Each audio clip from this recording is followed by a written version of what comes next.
Hello, I'm Avin Jogia. And I'm Erin Westbrook. Welcome to Real Work.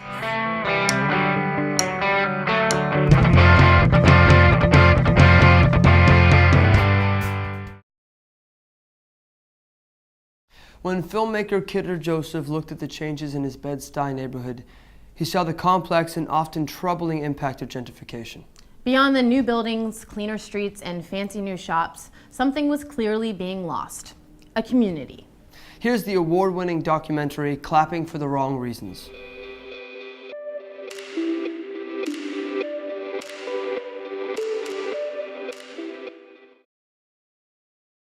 All right, we'll start. You're starting? Yeah. All right. So, I guess, can you say your name and what you do? Hi, my name's John. I do a lot of building and design, interior work, businesses, residential, that kind of thing. Mostly finish carpentry. And right now we're in Bedvine Brew, yeah, Michael's store, next to his wine shop. And I really like what they're doing. I mean, we've done a lot of this kind of work. We've had to do it in Manhattan mostly. Yeah. Now you've got people like Michael who are putting businesses in the neighborhood. You know, I come from Manhattan and now I'm here and I'm setting up commerce and business, but what I'm trying to do is I'm trying to help, you know, uplift the community by keeping the money in the community. When I moved here, I found myself always going out of the neighborhood. So the neighborhood was definitely lacking of services or good places for people to go to eat, or even a good bakery, which is what, you know, I hope I've brought into the neighborhood. The neighborhood was definitely lacking of a lot of things. So that played a factor in me opening up here. Yeah, there are more amenities. There's wine shops. There's cupcake shops like next door. There's groceries and, you know, that weren't available before. I started seeing more patrols in the neighborhood. I started seeing the streets were being repaved. And this is as the different groups started to move into the neighborhood. You know, I started to see these things take place. And I thought it was very interesting in that we've been asking for that for quite some time, and we never saw it. And then all of a sudden, you know, it's this big explosion of buildings, and you know, the zoning laws changed where you can build above a certain amount of floors, the rezoning of Bedford-Stuyvesant, the renaming of Bedford-Stuyvesant. So I mean, it's very interesting to see how all those things are coming about, and it's almost like we don't like have a say in our own neighborhood. So, do you think gentrification is a good thing or a bad thing? It depends, you know. I mean, I think it can be good. It's both, Yeah. right? And I think it's both. Depends on what point of view you want to take. Gentrification can, you can look at it as people starting to take pride in their property, or where they live, in their community, in their neighborhood. They don't necessarily have to be people who are just moving in. They could be people who have been here for many years. You know, the gentrification, you know, it gets a negative connotation because sometimes when an area uplifts itself, you know, economically, certain people get pushed out. Yeah. That just happens. I mean, I've been pushed out. You know, I lived in, you know, Manhattan. It's too expensive for me. I got pushed out of there. Yeah. Now, you know, because it was too expensive, I'm in Bed-Stuy now, and you know, basically, you know, people can consider me a gentrifier. Yeah. Basically, because you know, I come from Manhattan and now I'm here, and I'm setting up commerce and business. But what I'm trying to do is I'm trying to help, you know, uplift the community by keeping the money in the community and not letting it being siphoned off into different areas. What's your name? Williams, Rick. Williams. Unfortunately, I think when gentrification is to take place in the neighborhood, honestly, I think it's my opinion, the current inhabitants are the last to know. They're the last to know. They just wake up one day, oh, one new neighbor. The next day, another new neighbor. A month passed, another new neighbor. Yeah. Next thing you know, it's just a whole bunch of neighbors, new neighbors, and you. Yeah.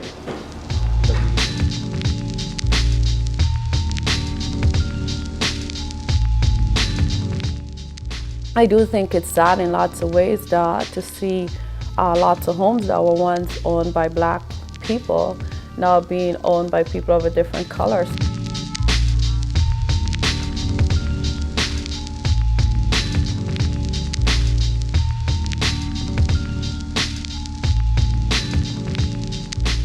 it's a write-off. Doesn't matter which charity it is. So why only give to the ones that's benefiting in the suburb? Look at real estate. Look at real estate downtown Brooklyn. Who you think they building that for? Not for us. Alright, look, right here in Bed-Stuy. Who you think they building Bed-Stuy for? Alright, listen, get us out of here. There's really no communication much.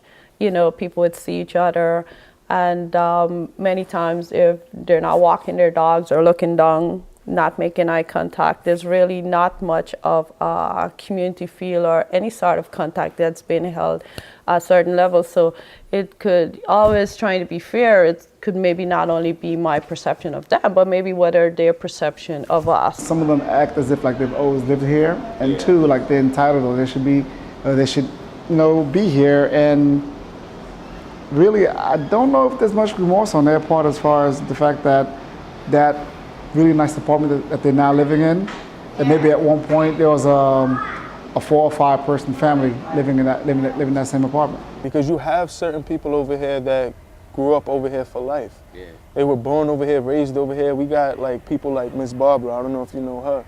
She's about 60, 70 years old. Yeah. You know, she been on this block, man, longer than I've been alive. And, you know, people like her may be forced out. So for instance, they're coming from Manhattan, they're priced out. Well, let me move somewhere. I actually don't want to acknowledge that I'm moving someone else out that's lived here for maybe generations. Yeah. Because I need this space now, because I'm priced out of this other neighborhood. Yeah.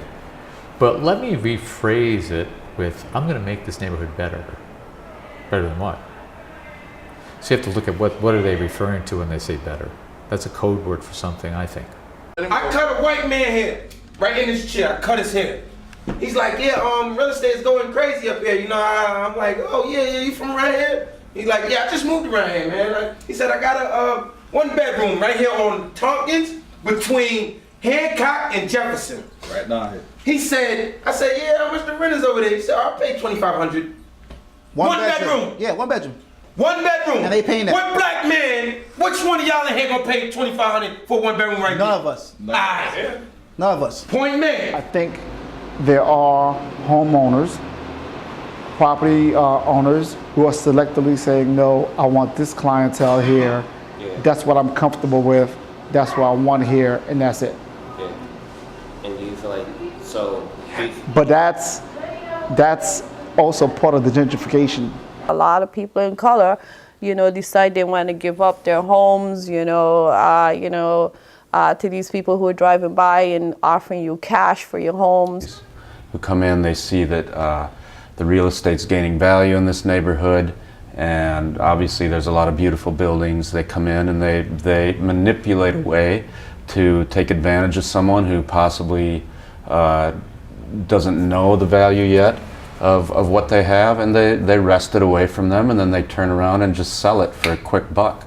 I'm not going to let somebody tell me that when people use us and do predatory lending and take advantage of us, that they're not responsible for the condition. Now, I understand what you're saying, but you gotta change your language.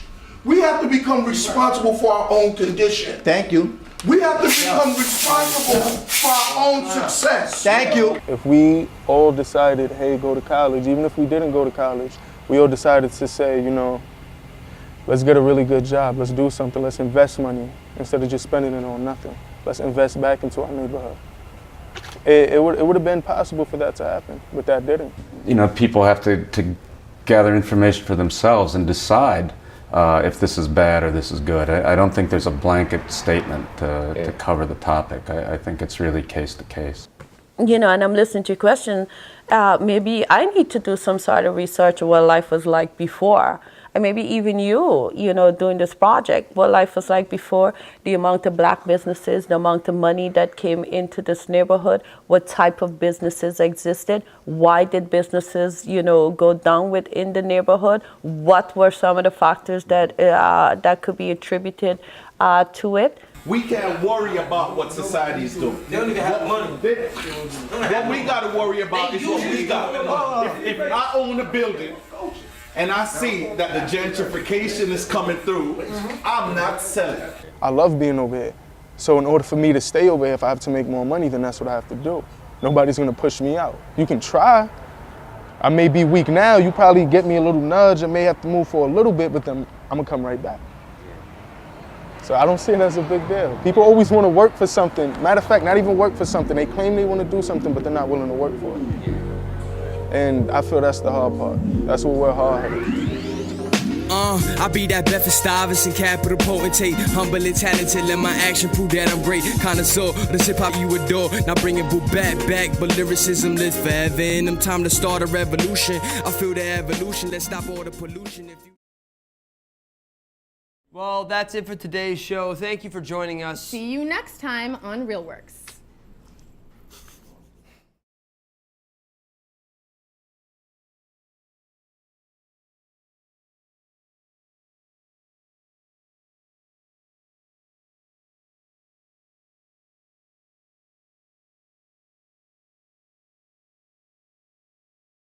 Hello, I'm Avin Jogia. And I'm Erin Westbrook. Welcome to Real Works.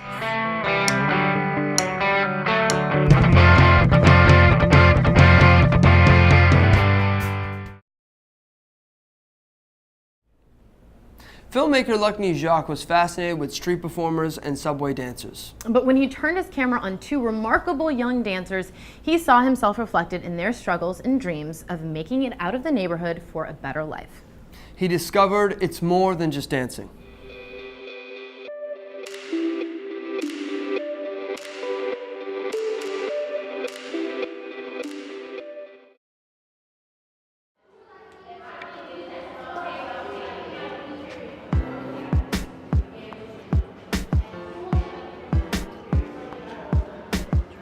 When I'm on the train station, I see a lot of dancers.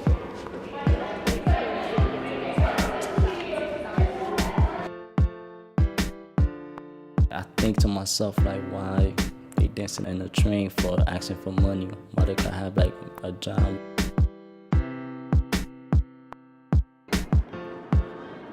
I feel like we're the same people. Like, I feel they pain, and they probably feel my pain too.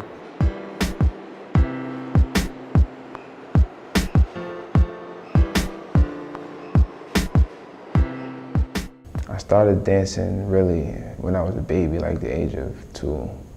But when I really started getting into the real life of dancing and really just focused to it, I was 10. Some people have their skills. Like, their skills is moving their hands, moving their feet.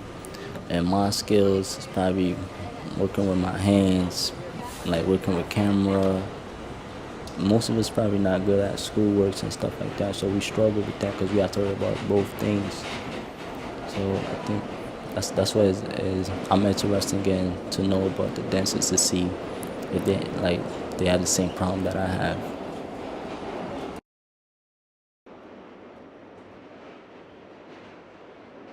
I tried, but it's like when I try, I never go nowhere.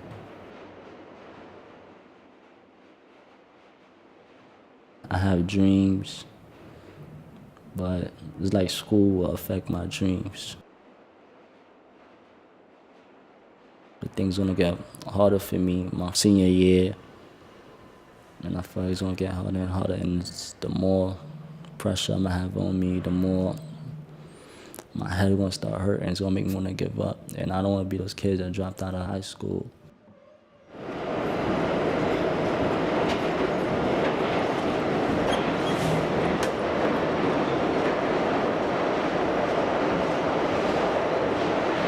I started when I was 6,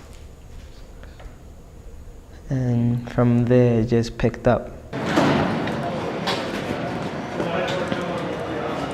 When I was telling my parents I wanted to be a dancer, they expected it, because when I was younger, what I would do is dance. I'd be in the living room playing the radio, just dancing, and I wouldn't really care what was on. As long as there was a beat, I was dancing to it. Being a famous dancer or an entertainer is hard while you're in school. because you got to think about school and your life job at the same time. I don't worry about money. I worry about the opinion of my crowd. If I can't do what I do the right way, then I can't make money off of it. So the money is not important. When I'm performing on stage, I do get checks in. Yeah, it's good. But on the side, every once in a while, I'm not really looking for the money. I'm just trying to enjoy myself right now.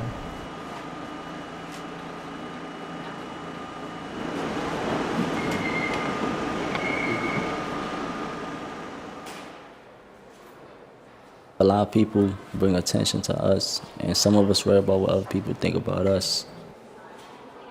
If people tell us we're not good, we're gonna think we're not good. So, yeah, I think that's what the struggle is, that we listen to people too much than ourselves.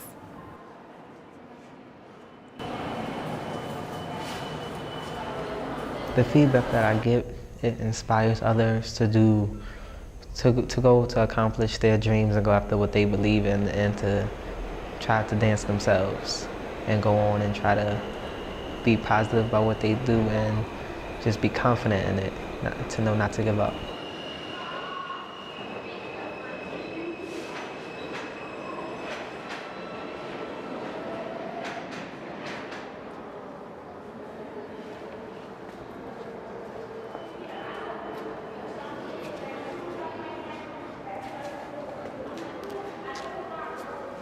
Keep your hopes up and your head up and just live out your dreams, and everything is just gonna come to you.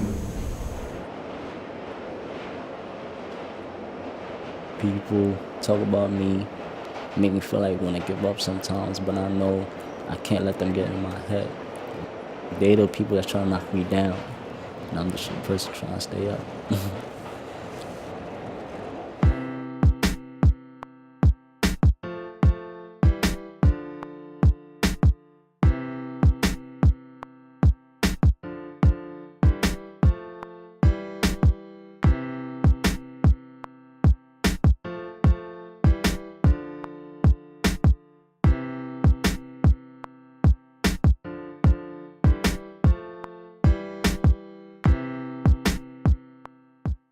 Well, that's it for today's show. Thank you for joining us. See you next time on RealWorks.